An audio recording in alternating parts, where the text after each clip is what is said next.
News Talk, 95.1 FM, 790 AM. We are KFYO Mornings. Dave King, Matt Martin here on your KFYO radio for a 10th of July. This is a Tuesday, and as the first Tuesday of every month, or second Tuesday of every month, we have Mr. Eddie McBride. Second Tuesday, Dave, Matt, good morning. How are y'all? Second Tuesday of every month.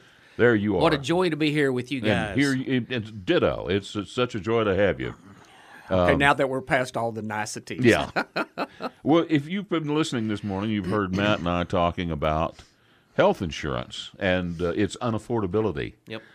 And it dawned on me you were going to be here, and also the fact that the Chamber has a health insurance program that you can buy into. Since 2006, we've had an affordable and discounted health care plan that's been directed to small businesses to put them in a pool that gives them large pool benefits. So it's been a very successful plan. And seeing how it was put into place before Obamacare, before the Affordable Care Act, it's actually survived during that time frame. You can keep your insurance plan?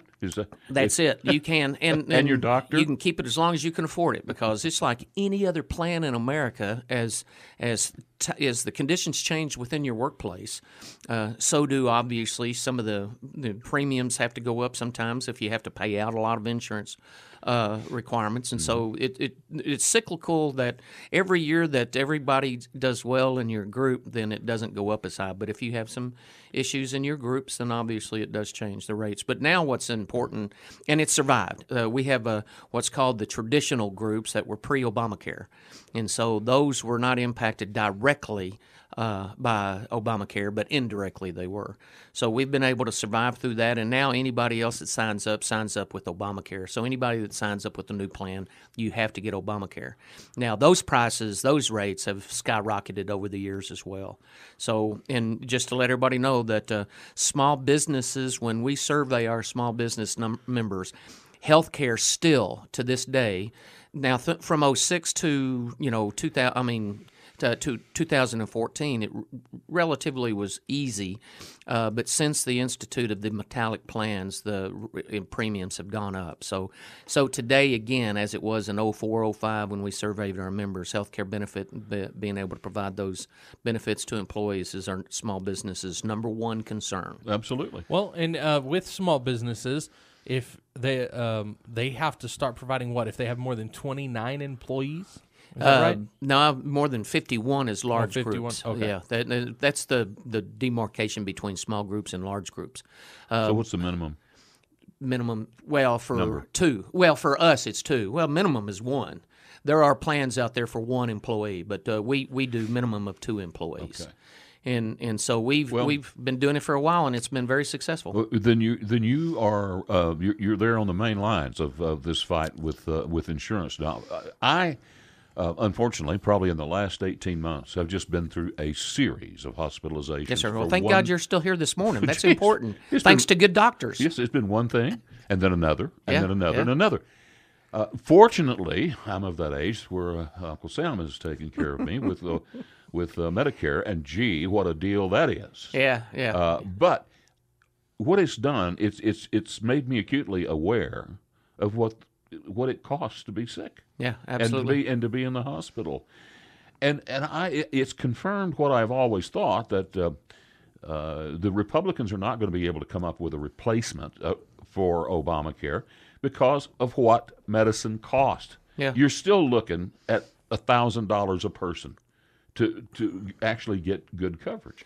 So I don't know what the answer is. Well, the answer is it's reform. It's medical and insurance reform. It's going to be one of these things that obviously nothing's going to change. Well, nothing. I don't know what'll change in Washington D.C. to get everybody on the same page. I'm just not hopeful whatsoever. What President Trump just did last week as well is he obviously took money away from insurers that are providing subsidies, obviously insurance to those groups that are typically considered healthy. So that's not fair to only to support insurance payments to those that are healthy. You got to cover everybody. The problem is that's I don't guess it's a problem, but that's going to be temporary. There was a lawsuit that ended up being won by somebody and now they're having to bring it back to the courts. And anyway, right. I think it was more of he's doing that more as leverage to get it done versus and chipping away at Obamacare. Well, that's exactly what he's trying. doing. But I mean, it's a leverage issue more than it is a permanent issue. I don't think he's going to be able to keep those payments away forever. Well, when Obamacare first started getting planning, we had the opportunity to go up to Washington, D.C. to work with the Health and Human Services folks to show them how our private purchase co-op works when you band together groups and everything and you have a provider. First Care Health Plans have been a huge partner in this. And what they were able to do is to provide these relatively inexpensive premiums were to businesses that before had none, or inexpensive premiums to folks who had some, and they were able to buy up and buy more affordable coverages.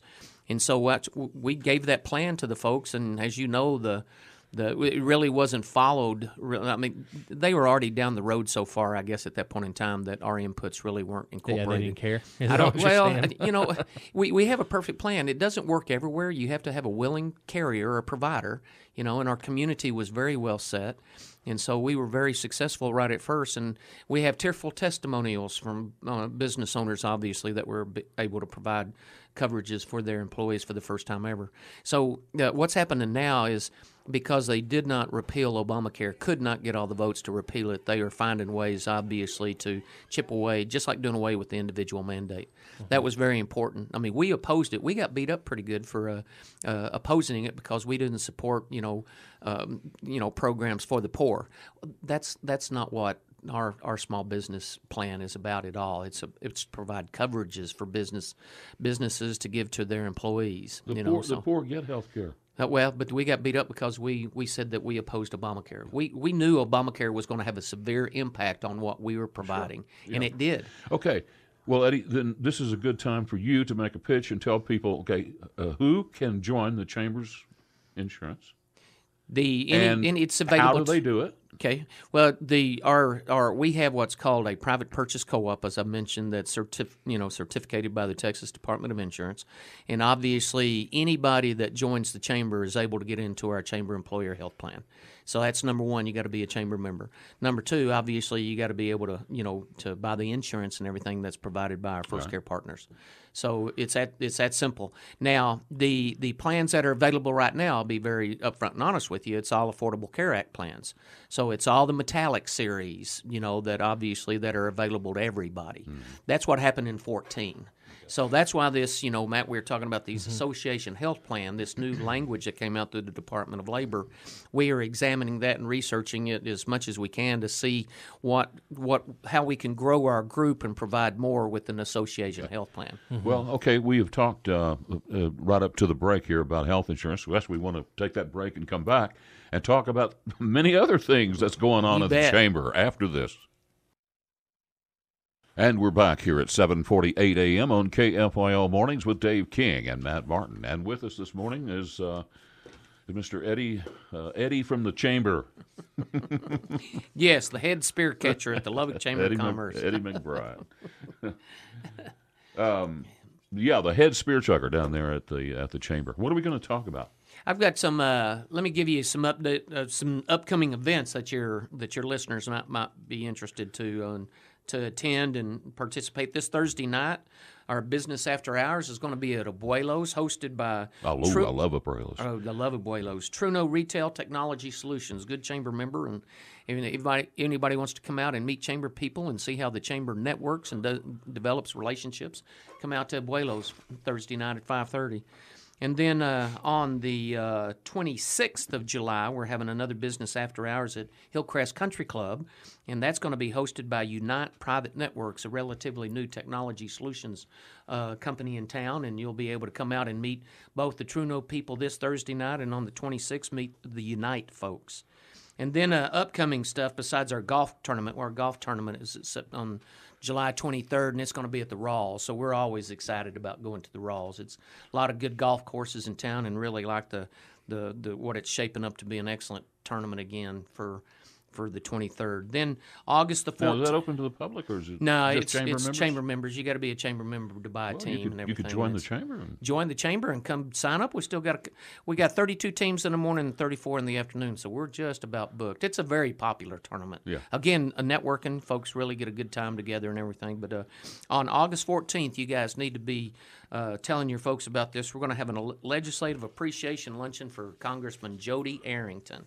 And so what we do is we recognize Jody and what a good job that he's done for us in Washington, D.C., and it's really a great opportunity for us to let Jody know how much we appreciate him. Plus, it gives him a chance to talk, and we know Congressman Arrington occasionally likes the chance. He does like to talk. He does occasionally like to do it. And we're recognizing our first legislative appreciation honoree, and it's going to be George McMahon. George has done such a great job, not just with the chamber, but in Lubbock in general, and so we're going to recognize George, obviously, for all the support to our advocacy efforts. So, and again, that's going to be on August the 14th, our legislative appreciation luncheon. I think if people want to go to say thank you to Jody and want to hear an update on what's not going on in Washington, D.C., or what's going on either way, so they can hear Jody. And then on the 21st of August, we're having something different this year for our Reckham Tech Athletics Breakfast. We used to do the kickoff breakfast. This year, not only along with Coach Kingsbury, we're going to have Coach Stone, Coach Kitley, and Coach Greystone to talk about those fall sports. So that's going to be something that we're really going to promote to support Texas Tech athletics. Mm-hmm. So we always have a great crowd, and it's a lot of fun. We have Bernie Bass and John Zwicker, who are our MCs. Oh, geez. And you can imagine, both of them are just characters. Mm.